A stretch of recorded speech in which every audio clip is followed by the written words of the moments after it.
별의별 헤어스타일을 과감하게 시도하는 요즘 사람들. 머리털로 최애를 표현하기도 하고요. 수업 시간에 페이크용으로도 활용하고 머리가 거의 3D 프린터급인 가수도 있죠. 종종 이렇게 무기로 쓸 수도 있는. 그런데 알고 보면 옛날 사람들의 헤어스타일도 만만치 않게 이상했습니다. 왜 이딴 머리를 하고 다녔던 걸까요? 헤어스타일과 역사에 대한 교양만도 시작합니다. 서양 명화에 자주 등장하는 이 높이 솟은 머리, 이거 코네드 아니냐? 18세기 프랑스 여성들 사이에서 유행했던 푸프 스타일인데요. 철사나 지푸라기, 쿠션 등을 이용해서 머리를 한껏 세운 후에 밀가루 파우더를 뿌리고 온갖 장식을 얹어서 마무리했죠. 평균 높이가 무려 30에서 60cm, 최대는 120cm까지도 됐습니다. 이 머리 때문에 고개도 숙일 수 없어서 무릎을 꿇고 마차에 타야 했고요. 잘 때조차 무언가를 받치고 잠들어야 했습니다. 게다가 어렵게 세운 머리여서 최소 보름 정도는 뽕을 뽑아야 됐기 때문에 정수리에서 똥내가 아주 실제로 당시 이 푸프 머릿속으로 벌레나 쥐들이 드나들기도 했답니다. 이렇게 화려한 머리가 탄생한 것에는 이유가 있습니다. 17에서 18세기는 종교개혁을 통해서 교회의 권위가 떨어지고 왕실과 귀족들의 권위가 높아진 시기였죠. 귀족들은 머리 스타일과 패션 등 사치하는 데 플렉스해버리면서 자신들의 권위와 욕망을 표출했던 것입니다. 특히 이 푸프 머리 스타일은 궁정의 패셔니스타였던 마리 앙투아네트가 즐겨했는데요. 유행이 번지자 여성들은 머리카락으로 당대의 사건들을 표현하기도 했는데요. 자신들의 정치적, 사회적, 지적 능력을 과시하기 위함이었죠. 요즘 만두는 중국 드라마에 빠져 있는데요. 중국 역사물에도 한번 도전해보려고 하는데 도저히 몰입이 되지 않습니다. 왜냐면 남주의 두피가 너무 빛나서 눈이 멀어버릴 지경이기 때문이죠. 어떤 비주얼이든 박살내버리는 이 머리 스타일 때문에 중국 배우들은 청나라 배경 시대극을 극도로 꺼린다고 하는데요. 이 변발은 본래 중앙아시아 북방민족의 유서 깊은 스타일입니다. 물이 귀했던 유목민들의 환경적 특성상 머리를 감기 어려웠고 긴 머리는 말을 탈 때 거추장스러웠기 때문에 고안해낸 스타일이었던 거죠.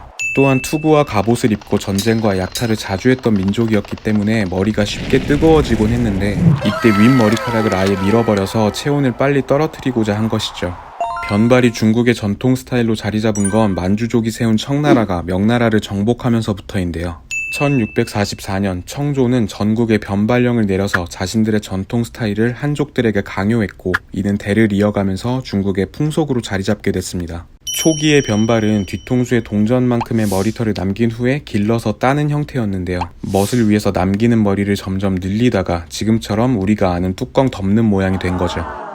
일본에도 변발의 일종인 일명 고속도로 머리라 불리는 촌마개가 있는데요. 갑옷을 입고 전쟁을 했다는 비슷한 이유에서 생겨났습니다. 그런데 전쟁이 없었던 상황에도 난 언제든 전쟁에 나갈 준비가 돼 있다는 허세용으로 남성들은 촌마개 스타일을 하고 다녔고요. 전국시대가 끝나고도 이 정신이 이어져서 사무라이의 특징 중에 하나로 굳어져 버리죠. 우리 조선시대의 유교걸들에게도 신분을 막론하고 힙했던 스타일이 있습니다. 바로 가채 스타일이죠. 당시 윤기가 흐르는 풍성한 머리칼이 미의 상징이었는데요. 당시 가채는 100% 사람의 머리카락으로 제작됐고요. 주로 천민이나 죄수의 머리카락을 활용했죠. 때문에 황소 한 마리 값부터 기와집 2채에 해당하는 가격까지 부르는 게 값이었는데요.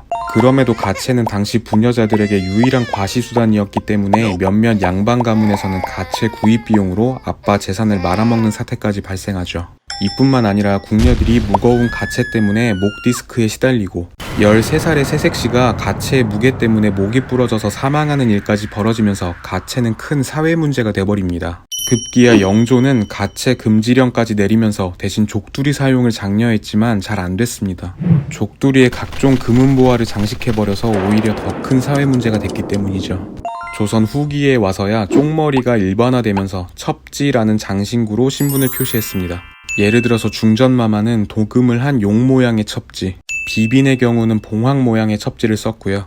상궁들은 개구리 모양 첩지로 신분을 구분하면서 장식이 간소화되죠. 반면 남자들 헤어스타일은 비교적 단순했습니다. 소녀는 댕기머리, 기혼 성인 남성들은 상투머리가 디폴트였죠.